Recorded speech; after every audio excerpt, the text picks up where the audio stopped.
نافرمانیاں کرتا ہے، انسان ہر وقت میں اللہ کی نافرمانیاں کرتا ہے۔ کیسے؟ کچھ تو نافرمانیاں وہ ہے جو ظاہر میں بھی نافرمانیاں ہیں، حقیقت میں بھی نافرمانیاں ہیں۔ معصیت ہے، گناہ ہے، وہ کام ہے جس کو شریعت نے منع فرمایا ہے۔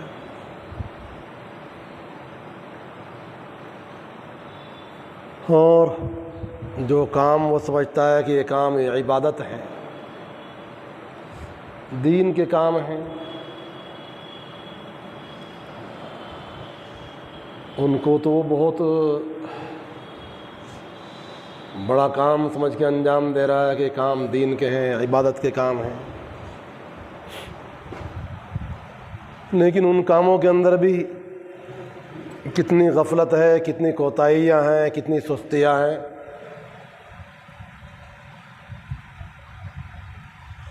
انسان کی تقصیرات وہاں بھی دیکھیے تو کتنی ہیں۔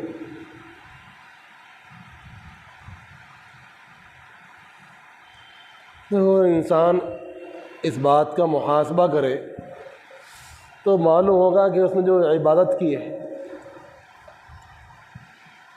نمازیں پڑھی ہیں،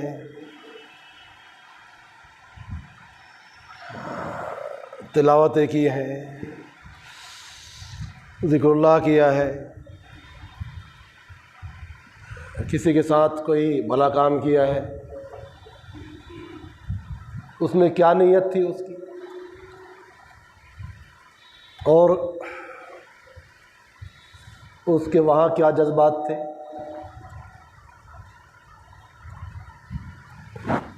کیا طریقہ تھا اس کا۔ ایک تو نیت کا معاملہ ہی اہم ہے، پھر وہ اس کی نماز شریعت کے کتنے مطابق تھی،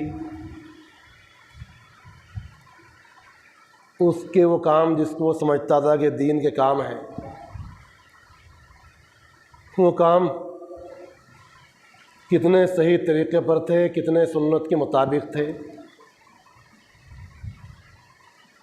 اگر آدمی یہ غور کرے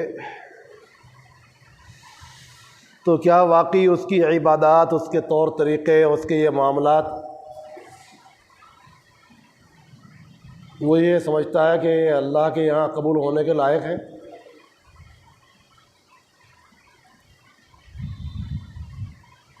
وہ بھی کتنی غفلتوں سے اور غلطیوں سے بھرے ہوتے ہیں۔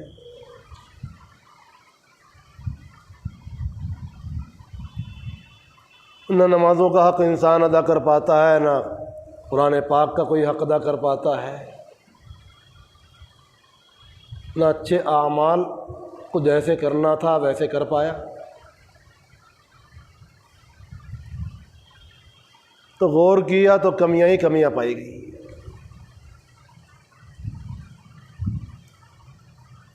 اور آدمی سمجھتا ہے کہ میں بہت پرواز کر رہا ہوں، اچھا جا رہا ہوں۔ پھر اگر اس پر اور یہ بات بھی ہو کہ اس کے معاملات ہی خراب ہوں، کسی کا لے لیا تو دینے کا نام نہیں، یا کسی کا کچھ چھین لیا، دینے کا نام نہیں، توبہ کا نام نہیں، اگر یہ سب معاملات بھی ہوں تو پھر تو انسان کی ہلاکت میں اور تباہی میں کیا شبہ ہے۔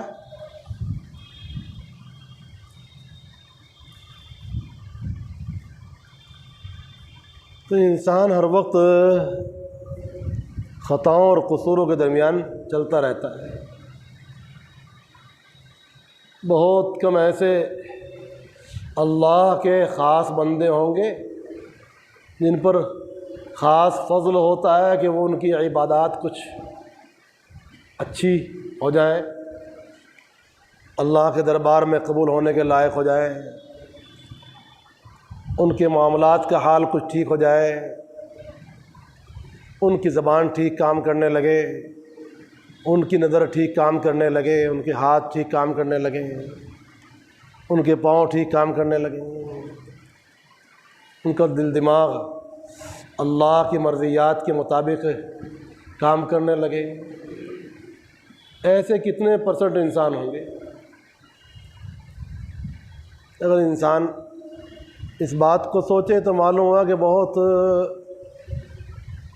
کم بندے ہوں گے جو اس میں معیار پر اترتے ہوں گے۔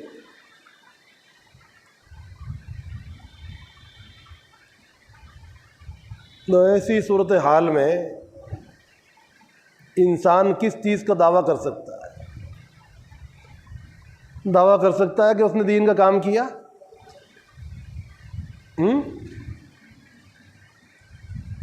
اس نے دین کا کام کر لیا، اس نے نمازوں کا حق ادا کر دیا، اس نے دین کی خدمت کر لی۔ دین کی خدمت کا دعویٰ کرنا ہے آسان؟ عبادات انجام دے لی اس نے، یہ دعویٰ کرے ہے یہ اس کو حق؟ وہ یہ سوچے کہ بہت نیک ہو گیا ہے اس کو یہ حق؟ وہ بہت اچھا چل رہا ہے، اس کی زبان سے لوگ محفوظ ہیں، اس کے ہاتھ سے محفوظ ہیں، پاؤں سے محفوظ ہیں، اس کے فکر سے محفوظ ہیں، وہ ہے مسلمان؟ نام تو ضرور ہے، لیکن ہے وہ مسلمان صحیح معنی کر؟ ایسا مسلمان جس کو اللہ اور ان کے رسول یہ کہہ سکے کہ یہ مسلمان ہے؟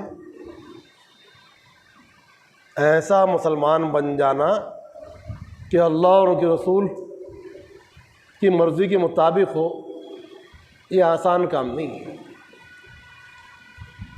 اس کے لیے بہت محنت کی ضرورت ہے نا، یہ سستا کام ہے، یہ بہت محنت کی ضرورت ہے،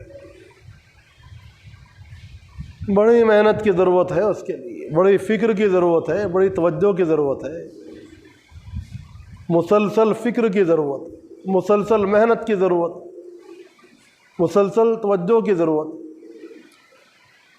مسلسل سوچ کی ضرورت۔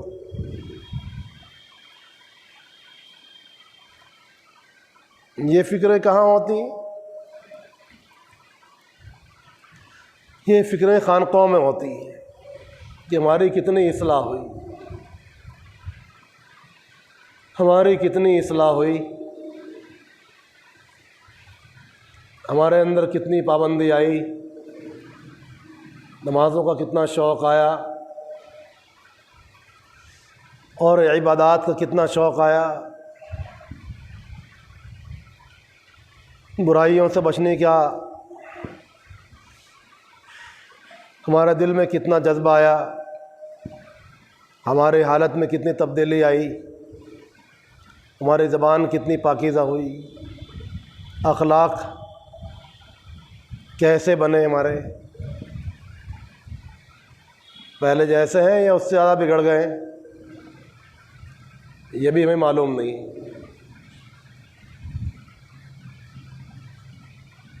تو جب تک انسان کو ان باتوں کا احساس نہ ہو تو اس کی حقیقی منزل شروع نہیں ہوتی ہے، اس کی حقیقی منزل شروع نہیں ہوتی۔ حقیقی منزل کا آغاز جب ہوتا ہے جب وہ نفس اور برے معاملات کی تاریکیوں سے نکل کر شریعت اور سنت کے نور میں داخل ہونا شروع ہو جائے۔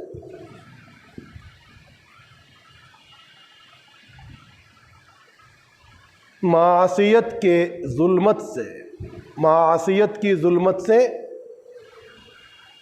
اطاعت کی نور میں آ جائے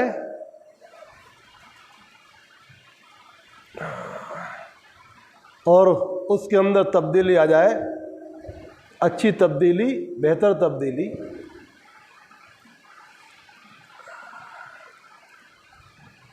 اس کے اخلاق میں، اس کے معاملات میں، اس کی عبادات میں، دوسرے فرق محسوس کرنے لگے کہ بھائی جب سے یہ ذکر اللہ میں جا رہا ہے جب سے فرق ہے، جب سے یہ ذکر اللہ میں لگا، جب سے اس کے اخلاق میں، معاملات میں، عبادات میں فرق آیا ہے، سدھار آیا ہے،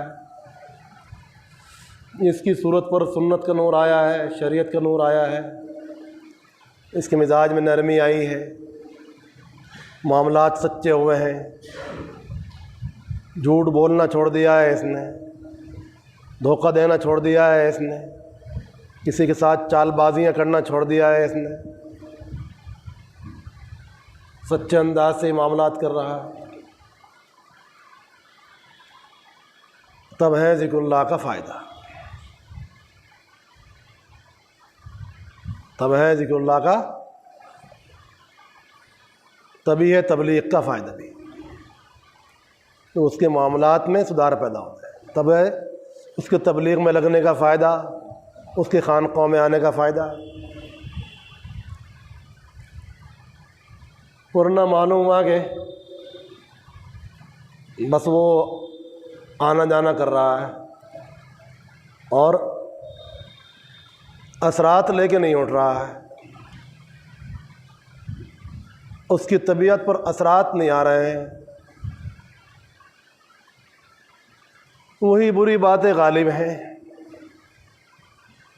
وہی برا مزاج ہے اس کا۔ یہ ہے خانقاہ کے نظام کا خلاصہ، کہ انسان میں یہ احساس پیدا ہو جائے کہ وہ کتنا انسان بنا ہے، انسان تو ہے وہ ضرور، لیکن اس میں انسانی اوصاف کتنے آئے ہیں، انسانی اخلاق کتنے آئے ہیں، گناہ ہونے پر وہ کتنی بار توبہ کرتا ہے، اس کو احساس ہوتا ہے کہ نہیں، توبہ پر آ رہا ہے کہ نہیں آ رہا ہے۔ جس بندے کو توبہ کی توفیق ہو جائے بس وہی ہے اس کے لیے یوم سعید، سرور کا دن، خوشی کا دن، خوشی کا موقع۔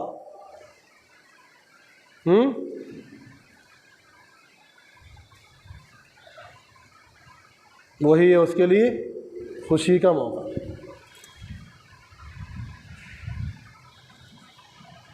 جب اللہ پاک خوش ہو جائے، اللہ پاک راضی ہو جائے، تو وہی ہے نا اس کے لیے خوشی کا دن، خوشی کا موقع۔